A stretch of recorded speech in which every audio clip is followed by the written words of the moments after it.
যে দুটো দুর্দান্ত গোল করেছেন ঋতুপর্ণা চাকমা, তাকে যদি আমরা এখন একটা ব্যালন ডি'র দিয়ে দিই, খুব কি অন্যায় করব? দেখেন, কিছু প্লেয়ার থাকে, স্পেশালি আপনি হচ্ছে গিয়ে অ্যাঙ্গেল ডি মারিয়ার সাথে চিন্তা করেন, যারা হচ্ছে বড় মঞ্চে জ্বলে ওঠেন। ঋতুর ক্ষেত্রে সেটা আপনার কমপ্লিটলি বলতেই হবে। আপনি 2000 শেষ যে সাফটা হয়েছিল, সেই সাফের ফাইনাল, ঋতুপর্ণার গোল, বাংলাদেশের জয়। এই যে মিয়ানমারের সাথে ইম্পর্টেন্ট ম্যাচ, সেখানে হচ্ছে ঋতুপর্ণার জোড়া গোল, সেখানেও বাংলাদেশ হচ্ছে জিতেছে। এই যে দুটা ম্যাচ বাংলাদেশ খেললো এশিয়ান কাপ বাছাই পর্বে, সেখানে 2 ম্যাচে ঋতুপর্ণার গোল হয়েছে 3টা। ওভারঅল তার ক্যারিয়ার কিন্তু খুব বেশি লম্বাও আপনার নয়। এর মাঝে তিনি 11টা গোল করে ফেলেছেন, এবং সেই 11টা গোল দেখেন, বাংলাদেশ প্রথম যেই সাফে চ্যাম্পিয়ন হলো সেখানে তিনি করেছিলেন 2টা গোল, শেষ যেই সাফে বাংলাদেশ শিরোপা ধরে রাখলো সেখানে তিনি করেছিলেন 2টা গোল, আর এইবার এসে করলেন আরো 3টা গোল। ঋতুপর্ণা চাকমার নাকি খেলা উচিত আসলে অনেক বড় লেভেলে। তার কোচ পিটার বাটলার ম্যাচ শেষে প্রশংসায় ভাসিয়েছেন তার দলের ট্যালিসম্যানকে। খুব স্বাভাবিকভাবেই তার গোলেই জয়টা যেহেতু নিশ্চিত হয়েছে, তিনি বলছেন এই মেয়ের তো বড় লেভেলে ফুটবল খেলার সামর্থ্য আছে। আমার ধারণা সবাই সেটা জানে। দুঃখজনক ব্যাপার হচ্ছে দেশে লিগ নাই, ওকে ভুটানে গিয়ে খেলতে হয়েছে, অথচ ওর সৌদি আরব, মধ্যপ্রাচ্যের মতো জায়গায় খেলার কথা। স্বল্পভাষী, একটু দুষ্টু আছে, আর আছে অনেক মেধা। এখনো সে তরুণ, পুরো পৃথিবী ওর খেলার মঞ্চ। আমি সত্যিই প্রত্যাশা করি সে যেন এর চেয়েও ভালো জায়গায় গিয়ে খেলতে পারে। ঋতুপর্ণা চাকমার ফার্স্ট গোলটা আসি, সেকেন্ড গোলটা ডাইসেক্ট করার চেষ্টা করি। ফার্স্ট গোল একটা ফ্রি কিক বাংলাদেশ পেল বক্সের ঠিক বাইরে। খুব নাজুক একটা ফ্রি কিক তিনি নিয়েছিলেন, যেটা ভাগ্যক্রমে আবার হিউম্যান ওয়ালে আটকে তার পায়ে এলো। বক্সের ঠিক বাইরে থেকে তার ওই যে শটটা, ওই শটে গিয়ে তার গোলটা, এবং ওই গোলের কারণে মানে ওই শটটা যেহেতু পরের মানে অনেকটা রিবাউন্ড থেকে আসা শটে তার গোল করা, সেটা গোলকিপার হয়তো মিয়ানমারের গোলকিপার এক্সপেক্টই করেন না যে এরকম শট আসতে পারে। এবং শটের অ্যাঙ্গেল দেখেন, বটম কর্নারে, আপনি ওটা ঠেকাবেন কোন জায়গা থেকে। এরপরে আসেন সেকেন্ড গোলে, এটা তো মনে হয় আমার দেখা এই বছরের অন্যতম সেরা গোলের কাতারে আমি সেটাকে রাখতে চাই। ওইটা যদি কারো মনে কোনো সংশয় থেকে থাকে যে ওটা তিনি শট করেন না, ওটা তিনি শটই করেছেন এবং তিনি গোলই টার্গেট করেছেন। চিপ করার দিক থেকে ওটাকে একটা চিপ এবং একই সঙ্গে শট, সেটার একটা কম্বিনেশন, সেটাকে তিনি যেভাবে এক্সিকিউট করলেন, তিনি জানতেন যে গোলকিপারদের হাইট তার চেয়ে খুব বেশি না, এবং মাথার উপর দিয়ে মারলে গোল হওয়ার সম্ভাবনা থাকবে, এবং ওই গোলটাতে কিন্তু বাংলাদেশের জয়টুকু নিশ্চিত হয়েছে। নাহলে মিয়ানমার আসলে যেভাবে চাপ দিচ্ছিল বাংলাদেশের আরেকটা গোল খুব বেশি প্রয়োজন ছিল।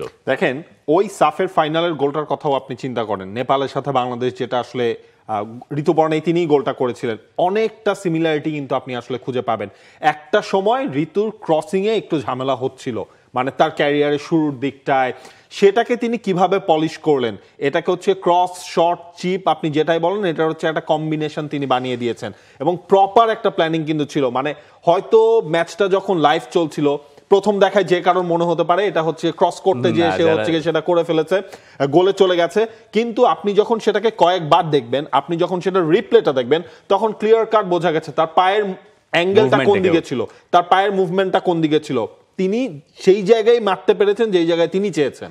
গোল বাদেও তার ওই ডায়াগোনাল বল লেফট সাইড থেকে যেগুলো আসে টিমের জন্য, অ্যাটাকে সুইচ করেন যেভাবে খুব দ্রুত, ছবির মতো আসলে সুন্দর। এই ঋতুপর্ণা চাকমার বয়স এখনো কম, আমরাও আসলে প্রত্যাশা করব যে ঋতুপর্ণা চাকমা আসলেই বিশ্বের অন্যতম সেরা লিগগুলোর নজর কাটতে পারবেন। সেই নজর কাটতে হলে যে টুর্নামেন্টে খেলা প্রয়োজন, সেই টুর্নামেন্টে বাংলাদেশ তো চলেই গেছে, সেটা ঋতুপর্ণা চাকমার কল্যাণেই হয়তো অনেকটুকু। এই ঋতুপর্ণা চাকমাকে একেবারে ছোট থেকে এই পর্যন্ত, এখনো তিনি ছোট, যিনি খুব সুনজরে দেখেছেন এবং খুব ভালো মতো তাকে দেখেছেন, তাদের ভেতরে একজন আমাদের সিনিয়র কলিগ এবং সাংবাদিক বদিউজ্জামান মিলন। তার কাছ থেকে আমরা একটু শুনতেই চাই যে মিলন ভাই, আপনার অনুভূতিটা জানতে চাই। আপনি একদম মেয়েদের ফুটবলের নারী নক্ষত্র সেই শুরু থেকে ফলো করছেন। ধন্যবাদ রিফাত। আসলে গতকালের ম্যাচে যেটা মিয়ানমারের বিপক্ষে ঋতুপর্ণার ফার্স্ট এবং সেকেন্ড গোল, অলরেডি আপনি কিন্তু গোলের প্র্যাকটিক্যাল সাইডগুলো বিশ্লেষণ করে ফেলেছেন।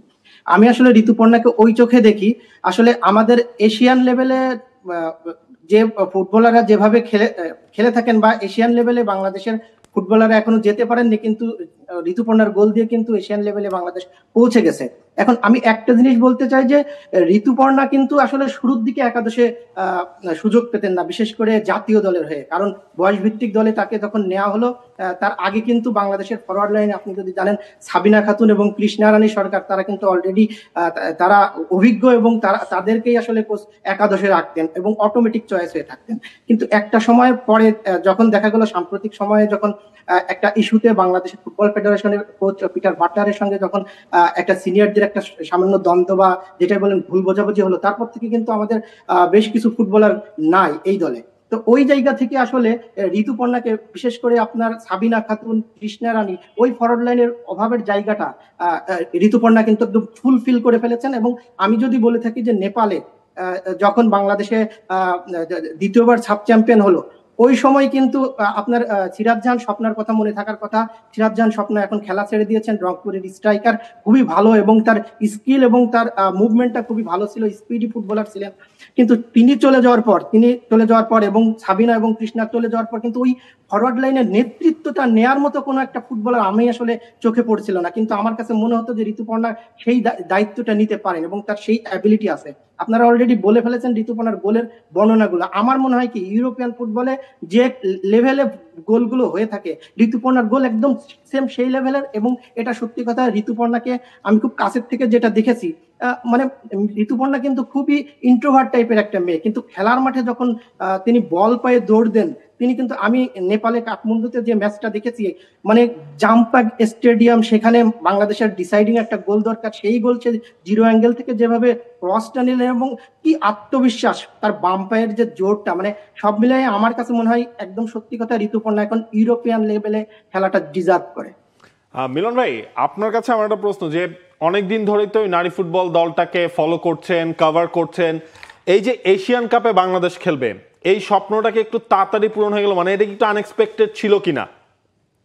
আমার কাছে এখনো আসলে অবিশ্বাস্য লাগে, মানে বিশেষ করে 2010 সালে যখন বাংলাদেশের নারী ফুটবলটা হাঁটি হাঁটি পা পা করে শুরু করলো, এবং তার আগে কিন্তু একটা সময় বাংলাদেশ 2003 সালে একবার কিন্তু শুরুর দিকে এএফসির যখন একদম প্রথম টুর্নামেন্ট হলো, বাংলাদেশ কিন্তু জাপানের কাছে গোল খেয়েছিল, আপনার কোরিয়ার কাছে গোল খেয়েছিল, মানে 24 গোলও কিন্তু খাওয়ার রেকর্ড আছে বাংলাদেশে। সেই বাংলাদেশ দল আস্তে আস্তে কিন্তু নিজেদেরকে ইমপ্রুভ করছে এবং বাংলাদেশ একটা ট্রান্সফরমেশনের ভিতরে গেছে, মানে একটা বাকবদলের ভিতর দিয়ে গেছে। এবং এটার অবশ্যই কৃতিত্ব দেব যে বাংলাদেশের যে সাবেক বাফুফের সভাপতি ছিলেন কাজী সালাউদ্দিন, একটা শেপের ভিতরে একটা ছাতার নিচে বাংলাদেশের নারী ফুটবল দলটাকে এনেছেন। এবং তার সঙ্গে পল স্মলি ছিলেন, তিনি কিন্তু অনেকগুলো ভেতরে ভিতরে কাজ করে দিয়ে গেছেন, যে কাজগুলোর ফল এখন আমরা দেখতে পাচ্ছি।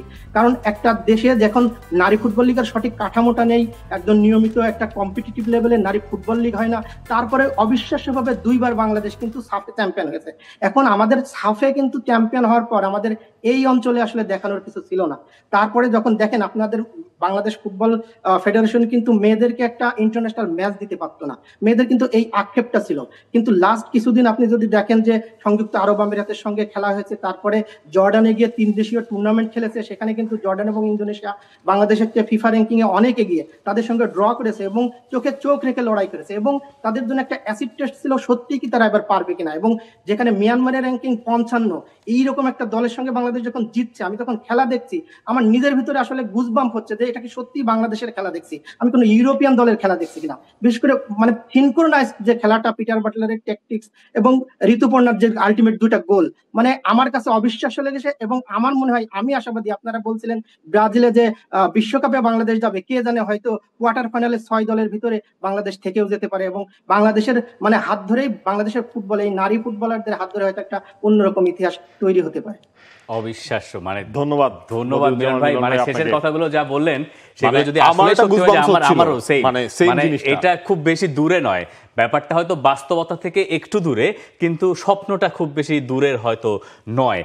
এই ব্যাপারটা 6 মাস আগেও এরকম ছিল না নাবিল খান। ধরেন যখন বিদ্রোহ করলেন ফুটবলারদের একটা বড় অংশ, তার ভেতরে ঋতুপর্ণা চাকমাও ছিলেন। ঋতুপর্ণা চাকমা যখন মিডিয়ার সামনে এসে বললেন যে একটু বাইরে যাবেন, কফি খেতে যাবেন, কোচ তাদেরকে জিজ্ঞাসা করছেন, তখন ঋতুপর্ণা চাকমাকেই আসলে এমনভাবে অনেকে আক্রমণ করেছিলেন যেটা দুঃখজনক ছিল অনেক দিক থেকে।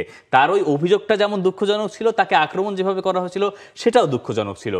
সেই দলটাকে ছেটে ফেলে কয়েকজনকে বাদ দিয়ে সেই বিদ্রোহ সামাল দিয়ে এরপরে এখন ন্যাশনাল টিমে এই প্লেয়ারদেরকে আবারও ইন্টিগ্রেট করে সেই দলের জয় নিশ্চিত করায় পিটার বাটলার যেমন ক্রেডিট পাবেন, কিন্তু সেই ঋতুপর্ণা চাকমা তিনি আসলে কত বড় একটা অ্যালিগেশন থেকে ফিরে এলেন, তিনি কিভাবে এই চাপটা সামাল দিলেন, তিনি এখন নায়ক।